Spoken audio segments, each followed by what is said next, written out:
Kontroversi penunjukan Arab dan Qatar sebagai tuan rumah ronde 4.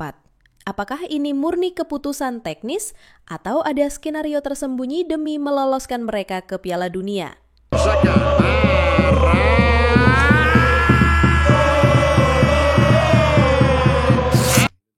Ketika AFC mengumumkan Qatar dan Arab Saudi sebagai tuan rumah ronde keempat kualifikasi Piala Dunia 2026, banyak yang mungkin mengangguk setuju. Wajar katanya, fasilitas mewah, stadion kelas dunia, dan dukungan finansial tak terbatas. Tapi di balik semua itu ada aroma yang tidak sedap, bau kebijakan yang tak lagi netral, dan keputusan yang tidak lagi murni soal sepak bola. Bagi publik Indonesia, pengumuman ini tidak datang sebagai kabar baik. Justru sebaliknya, ini seperti menyiram garam di luka yang belum sembuh. Bukan sekali, tapi 2 kali Indonesia dirugikan saat bermain di kawasan Timur Tengah. Dan kini, setelah semua itu, kita justru diminta kembali bermain di tempat yang sama, di bawah sistem yang sama. Dan yang lebih mencurigakan lagi, melawan lawan-lawan yang punya hubungan sangat dekat dengan AFC. Mari kita ingat kembali, Piala Asia 2024 di Qatar. Pertandingan Indonesia melawan tuan rumah bukan hanya tentang sepak bola, tapi juga soal bagaimana satu negara bisa dengan mudah menyetir jalannya laga. Keputusan wasit yang berat sebelah, pelanggaran lawan yang dibiarkan, penalti kontroversial yang menghukum kita. Semua seolah disusun untuk menjamin satu hal, Qatar harus lolos, apapun caranya. Lalu datanglah pertandingan kontra Bahrain di kualifikasi Piala Dunia. Indonesia sudah unggul 2-1, bermain disiplin, dan hampir mencatat sejarah. Namun semua berubah ketika waktu tambahan yang awalnya hanya 6 menit, tiba-tiba ditambah menjadi 9. Dan seperti skenario yang sudah ditulis, gol penyeimbang dari Bahrain datang di menit-menit terakhir. Skor akhir 2-2, dan kemenangan pun lenyap begitu saja. Pertanyaannya, apakah semua ini hanya kebetulan, ataukah kita sedang menyaksikan permainan besar yang dirancang untuk satu tujuan, meloloskan 2 kekuatan Timur Tengah itu ke Piala Dunia tanpa hambatan berarti? Qatar dan Arab Saudi bukan hanya 2 negara kuat secara ekonomi, mereka juga merupakan poros politik dan kekuasaan baru di sepak bola Asia.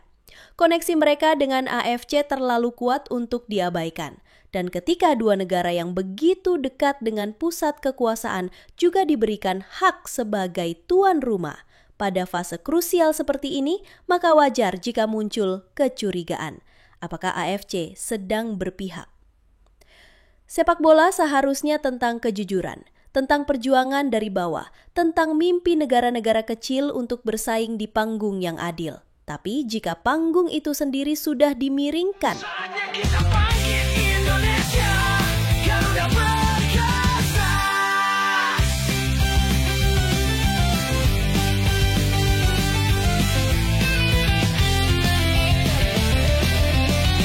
di atas langit biru, kita terbang tinggi.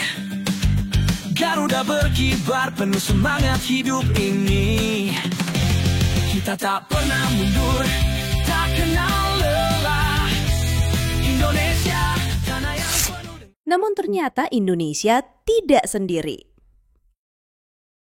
Muncul suara yang tak lagi bisa diabaikan. Federasi Sepak Bola Irak berdiri tegak, menolak tunduk.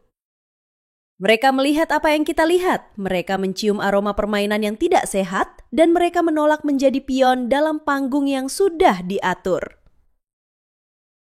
Irak secara terbuka menyampaikan ketidaksetujuan atas penunjukan Qatar dan Arab Saudi sebagai tuan rumah ronde keempat.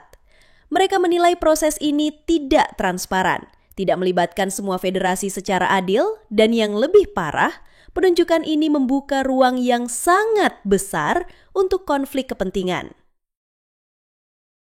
Mereka paham bahwa bermain di kandang sendiri bukan sekedar soal fasilitas, tetapi soal kendali atas atmosfer pertandingan, tekanan wasit, jadwal, bahkan kondisi cuaca yang bisa dimanipulasi untuk keuntungan tuan rumah. Dan Irak tidak hanya bersuara, mereka bergerak. Mereka mengajak semua negara yang lolos ke ronde keempat untuk mengajukan diri sebagai tuan rumah, termasuk Indonesia.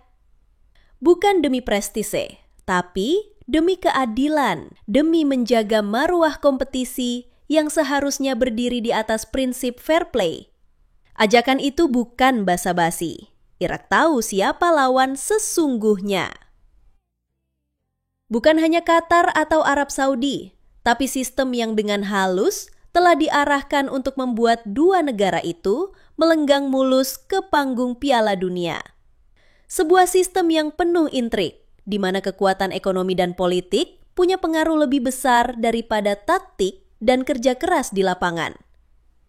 Dan inilah yang membuat momen ini menjadi sangat penting bagi Indonesia. Kita memang punya sejarah pahit di Timur Tengah, tapi dengan Irak kita punya cerita yang berbeda. Di antara negara Timur Tengah lainnya, Irak adalah satu-satunya yang tidak pernah bermain kotor saat berhadapan dengan kita. Dalam pertandingan mereka keras, tegas, tapi jujur. Tidak ada tekanan politik, tidak ada permainan belakang layar. Bahkan sejumlah pemain kita dan Irak punya hubungan baik di luar lapangan, saling menghormati, bahkan berteman. Cerita besar, bangkitlah, sekarang waktunya. Tak ada yang bisa halangi kita. Garuda perkasa, tak pernah menyerah. Kita lawan dunia, bersatu selamanya. Garuda perkasa, terbang menembus angkasa. Bayangkan, jika kita menolak, jika kita memilih diam, maka sama saja kita membiarkan panggung ini tetap dikendalikan oleh mereka yang bermain di balik layar. Maka jangan salahkan siapa-siapa jika nanti kita kembali pulang dengan kepala tertunduk. Bukan karena kalah kualitas, tapi karena sekali lagi skenarionya sudah ditulis sebelum peluit ditiup. Kini semuanya bergantung pada keberanian kita untuk melangkah. Berani menerima ajakan Irak, berani mengajukan Indonesia sebagai tuan rumah, berani memperjuangkan tempat netral yang adil bagi semua. Karena kalau bukan sekarang, kapan lagi kita belajar untuk berdiri dan berkata, sepak bola Asia tidak bisa terus dipermainkan. Inilah saatnya kita bertanya, apa sebenarnya makna dari sepak bola bagi bangsa seperti Indonesia? Ketika Irak mengajak Indonesia dan negara-negara lain untuk ikut mengajukan diri sebagai tuan rumah, itu bukan hanya ajakan logistik. Itu adalah ajakan moral. Ajakan untuk mengingatkan bahwa sepak bola harus tetap menjadi milik semua, bukan hanya milik mereka yang punya stadion termewah atau pengaruh terbesar di ruang rapat AFC. Kita harus ingat bahwa perjuangan Indonesia selama ini bukanlah perjuangan instan.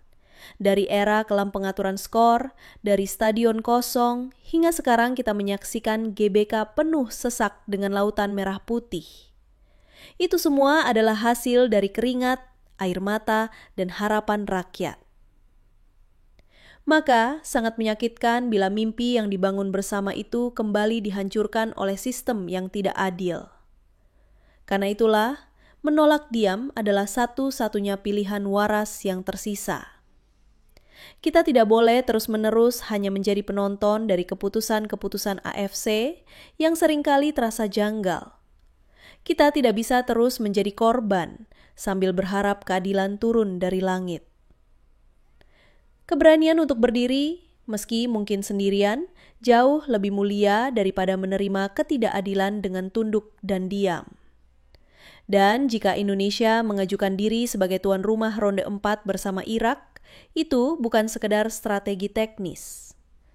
Itu adalah sinyal kuat kepada dunia bahwa Indonesia bukan lagi bangsa yang bisa ditekan seenaknya. Bahwa sepak bola kita sudah bangkit dan kita pantas dihormati. Dan sekarang, semua kembali ke kita. Kita yang selama ini bersorak di stadion, hingga berdoa saat timnas bermain. Kalau kita benar-benar mencintai sepak bola Indonesia, maka inilah waktunya untuk bersuara. Kita tidak bisa terus diam saat jalan kita dibelokkan oleh keputusan yang sepihak. Dengan kekuatan hati kita takkan tergoyahkan. Dari Sabang ke Merauke, satu tekad, satu jiwa. Indonesia juara, kita kan terus berlari. Bersatu dalam keberagaman kita satu. Jiwa kita besar, takkan pernah runtuh. Berani hadapi rintangan, tak gentar apapun. Indonesia, untukmu kami bertarung. Sepak bola seharusnya tentang kejujuran, tentang perjuangan dari bawah, tentang mimpi negara-negara kecil untuk bersaing di panggung yang adil. Tapi jika panggung itu sendiri sudah dimiringkan, jika tempat bertanding saja dipilih dengan niat yang tak transparan, lalu untuk siapa kompetisi ini sebenarnya dibuat? Dan lebih menyakitkan lagi, setelah semua pengalaman pahit itu, kita justru diminta kembali ke tempat yang sama. Seolah-olah tidak pernah terjadi apa-apa. Seolah kita bisa melupakan semuanya dan menerima panggung yang sudah dimiliki oleh pihak tertentu. Bangkitlah, jangan pernah takut. Kita punya Garuda di dalam dada. Penuh semangat, penuh jiwa besar. Indonesia, kami kan selalu berjuang. Garuda perkasa, terbang menembus angkasa. Dengan kekuatan hati kita. Dukung PSSI untuk mengajukan Indonesia sebagai tuan rumah Ronde 4. Sebarkan suara ini, biar AFC tahu kita tidak akan lagi tinggal diam saat bangsa kita dikorbankan. Tag akun resmi AFC, tag FIFA, tag siapapun yang harus tahu bahwa Indonesia tidak bisa terus dianggap kecil. Karena ini bukan hanya soal sepak bola, ini soal martabat bangsa. Dan kalau hari ini kita bisa berdiri, bersatu dan melawan sistem yang tidak adil, maka suatu hari nanti ketika Garuda benar-benar terbang ke Piala Dunia, kita akan tahu itu bukan hadiah, tapi hasil dari keberanian kita untuk berkata cukup sudah. Dan kalau kamu setuju dengan narasi ini, klik tombol like-nya sekarang juga. Tulis pendapatmu di kolom komentar. Apakah Indonesia pantas jadi tuan rumah Ronde 4? Dan yang paling penting, subscribe channel ini supaya kamu gak ketinggalan suara-suara kritis lainnya tentang sepak bola Indonesia. Karena perjuangan ini belum selesai, dan kamu harus jadi bagian dari perubahan itu.